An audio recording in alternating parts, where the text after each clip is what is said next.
Signal burst flash update.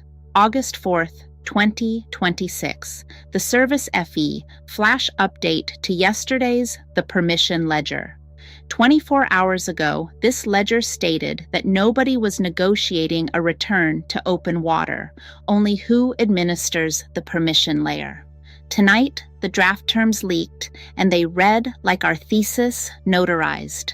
An Iranian source familiar with the direct Iran-Oman talks told CBS the discussions now focus largely on reopening mechanics.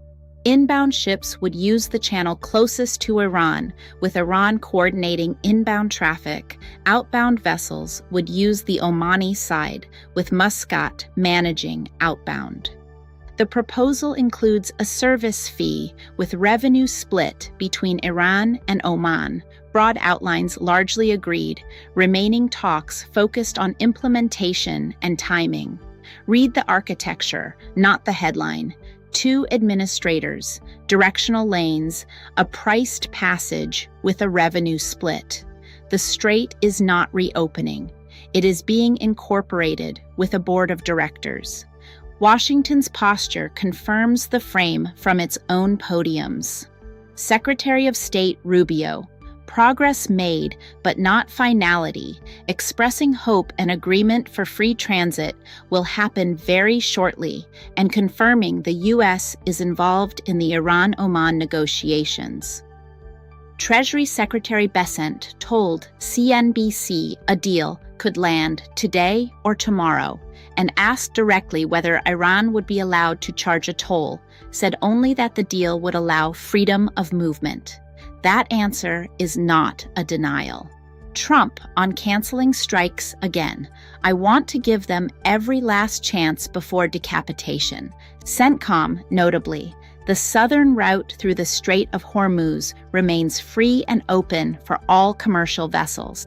Now the second signal, and the reason the deal is landing this week rather than next year. The U.S. Army has used virtually all of its ATACMS and precision strike missile stockpiles during the 5-month war, per 3 sources familiar with the data, a drawdown reflecting the administration's decision to avoid riskier piloted strikes, with CENTCOM restocking from other theaters. Per CNN's sources, nearly 4/5 of THAAD, Terminal High Altitude Area Defense, inventory gone. This is roughly half of Patriot interceptors, close to half the Tomahawk stockpile, with commanders calling munitions dangerously low. CSIS, Center for Strategic and International Studies, open source estimates broadly align with the internal data per the reporting. The White House counters that the U.S. has far more munitions than anyone in the world. Both positions print here. But the mariner should note what the negotiating calendar is telling him. The decapitation option is constrained by the magazine, Iran's corridor is constrained by its economy, and a toll with a revenue split is what 2 exhausted leverage positions sign. The permissioning regime is not being dismantled by this deal.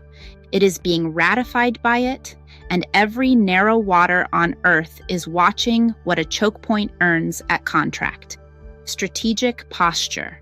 Price forward transits on administered corridor assumptions, not open water nostalgia. Directional lanes, a fee structure, and Iranian inbound coordination are the draft reality. Watch whose flag processes the service fee.